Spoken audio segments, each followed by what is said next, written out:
Hi, my name's Jess Vallalonga. I'm the Student Pathways Senior Leader at Open Access College. Welcome to the VET information session. In this video, I'll talk about what is VET, some of the benefits of doing a VET course, how VET fits in with SACE, and then we'll look at the particular flexible industry pathways that are available through VET before having a look at eligibility for students and then how to apply for a 2027 course. So when we're talking about VET, it stands for Vocational Education and Training.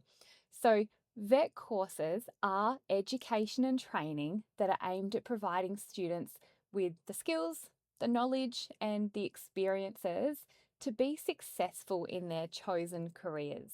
So they're courses that are going to set students up to enter an industry and get a bit of a head start. VET courses enable students to acquire skills and knowledge for work through a nationally recognised industry developed training package. So what that means is that this course that they do through VET is recognised across Australia, and the packages of training that students undertake are developed by industry. So they're very responsive to what is happening within society, within industry itself, so that students are ready to enter the workforce after doing a VET course or carry on with further study. VET is delivered and assessed and certified by registered training organisations. These are known as RTOs. So this is where a student will actually do the course. So they will be run by an external provider who deliver the course and also assess students as well.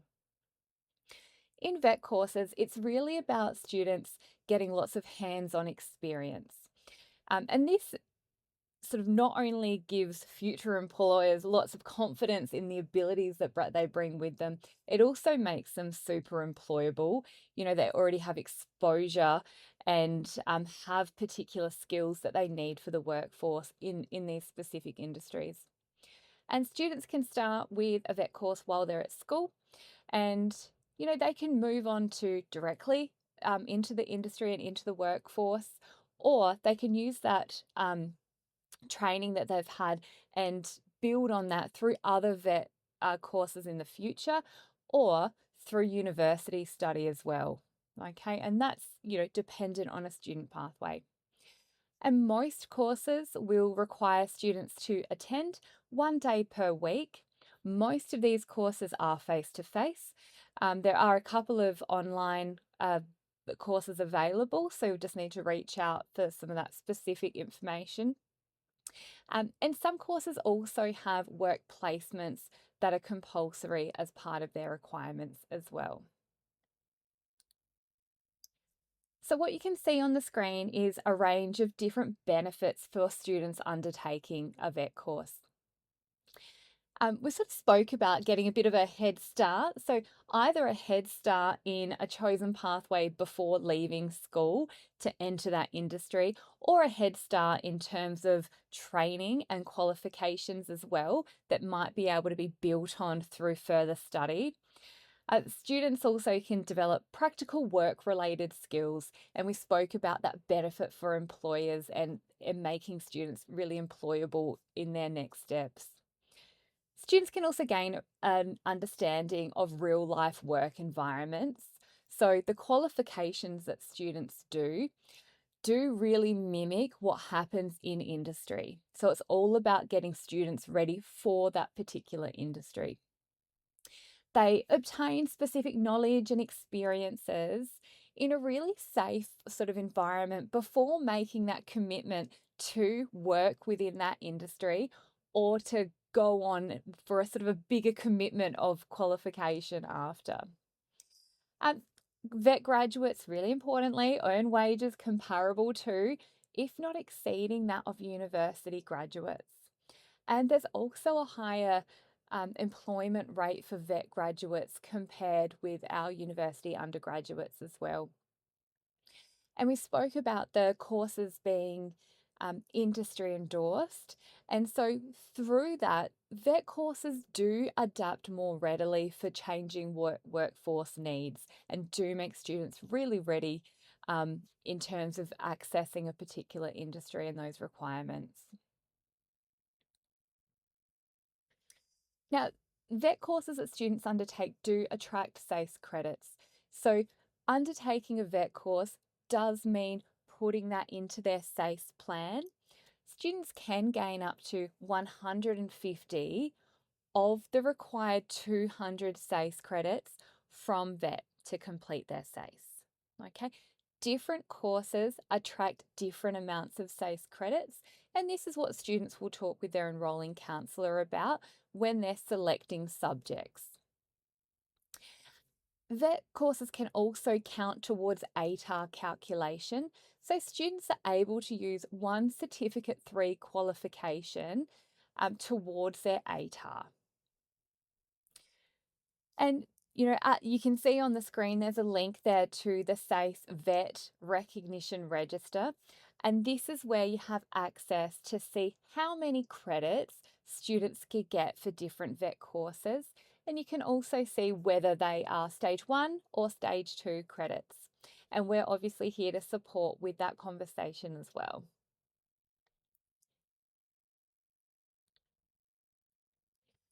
What I want to talk about is one program that we are signed up to here at Open Access College, and that's the Flinders Aligned program. So, what you can see on the screen is that there are a range of undergraduate courses through Flinders University that Open Access College students are able to gain direct entry through or two.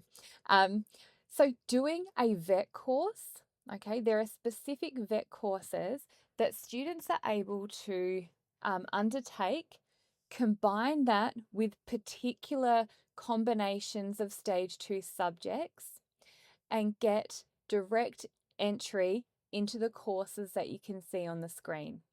There is more information about this on our website, and you can always reach out to me or one of our wellbeing leaders to find out a little bit more information about individual pathways. But getting into any of these courses, a particular vet qualification and a particular combination of Year 12 subjects will guarantee direct entry at Flinders University for some courses. Okay, so if that's a pathway, it's absolutely worth looking into.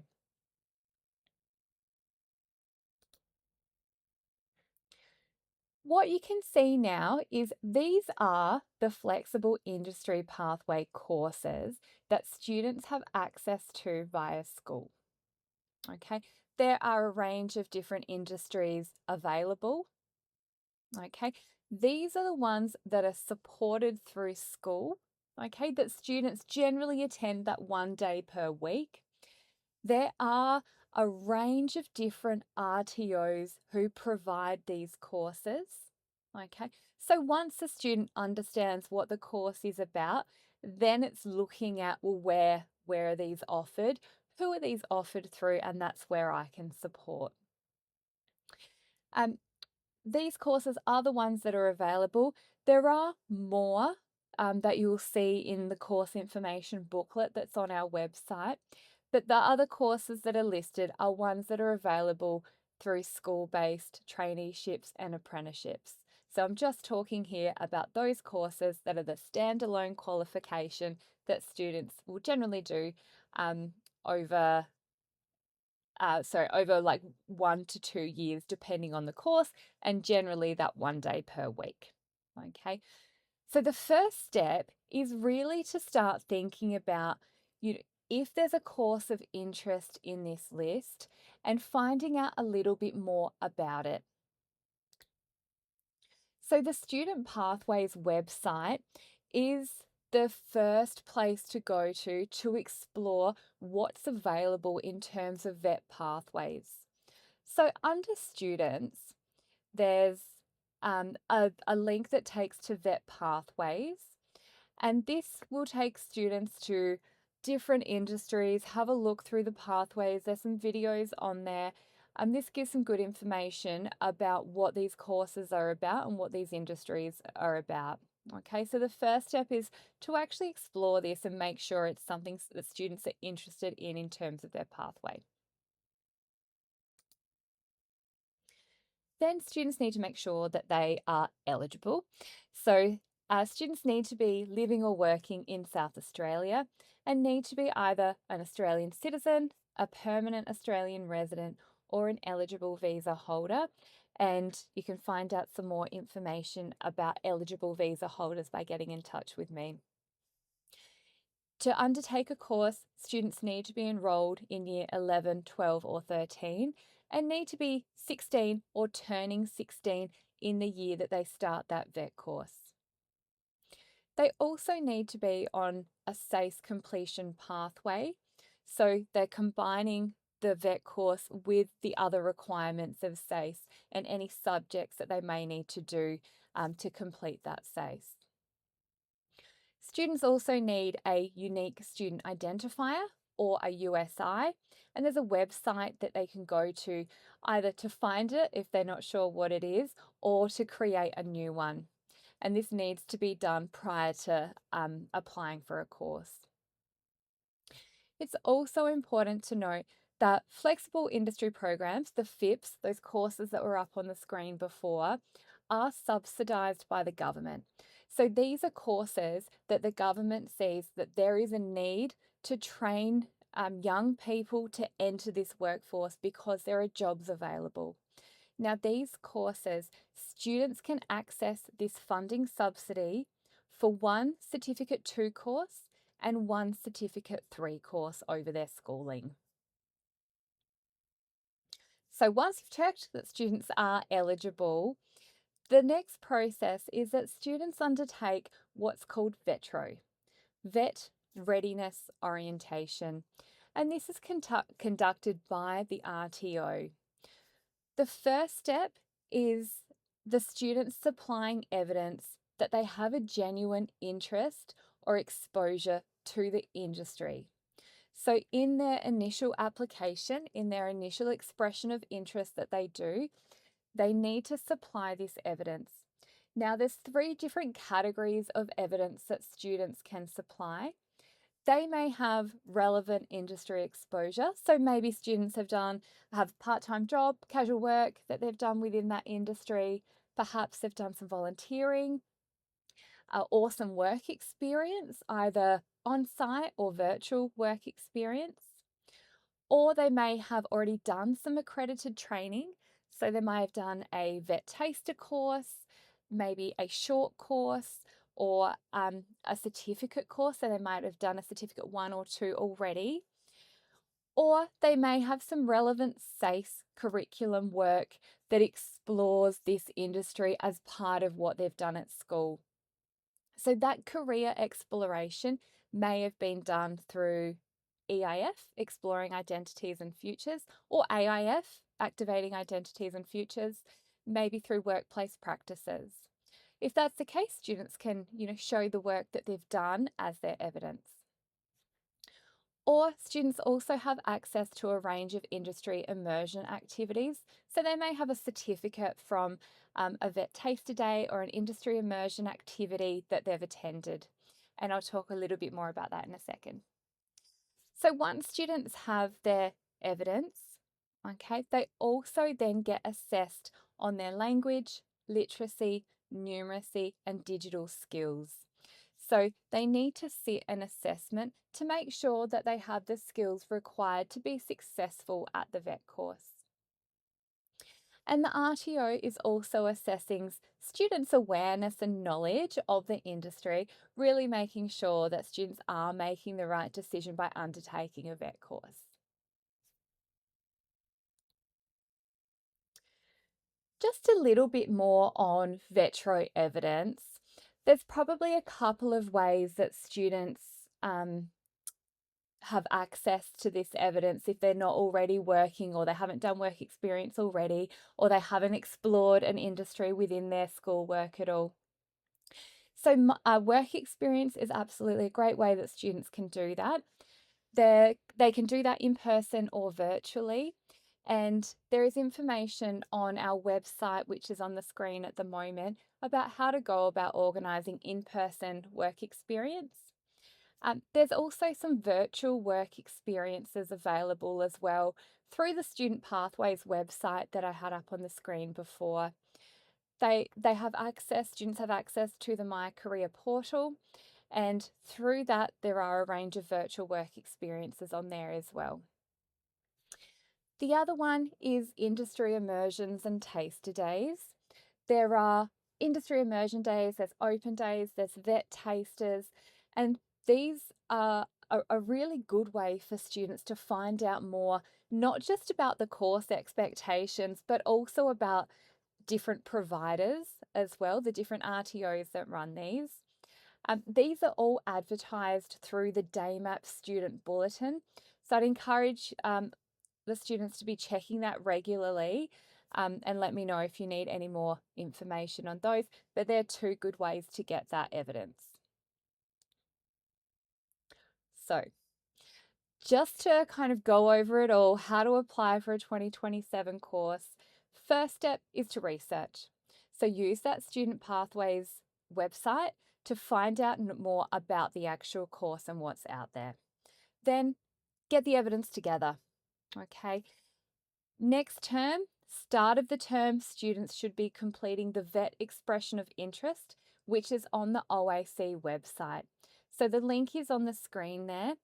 That indicates to me, that comes directly to me, that students are interested in applying for a course. That is the first official step to apply to a course. So completing that expression of interest and attaching the evidence to that. I encourage that to be done very early in term 3.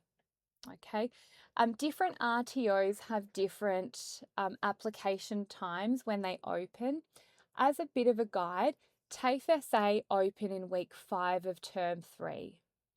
Okay, some RTOs will open before that, but it'll be around about week 5 of term 3 that the applications will need to start going to the RTOs. So get the expressions of interest into me as soon as you can. Courses fill on a first-in basis, so students will only receive an offer once everything is being done. Okay, so get those expressions of interest in as soon as possible. All right, if you need more information, get in contact with me about particular courses and RTOs. But that vet expression of interest is the thing that indicates to me that students are wanting to apply for a course for next year. Once the expression of interest has come to me, then depending on the RTO, there's probably more paperwork and enrolment forms that need to be filled out. And during late term 3 and into term 4, this is when the RTO will get in contact for students to undertake the literacy, language, numeracy, and digital skills assessment. Sometimes these are done in person with an RTO, sometimes these are done online. And if students are successful, they have everything in and they were in before the course was full, then students will receive an offer to the VET course. Sometimes this happens right towards the end of the year.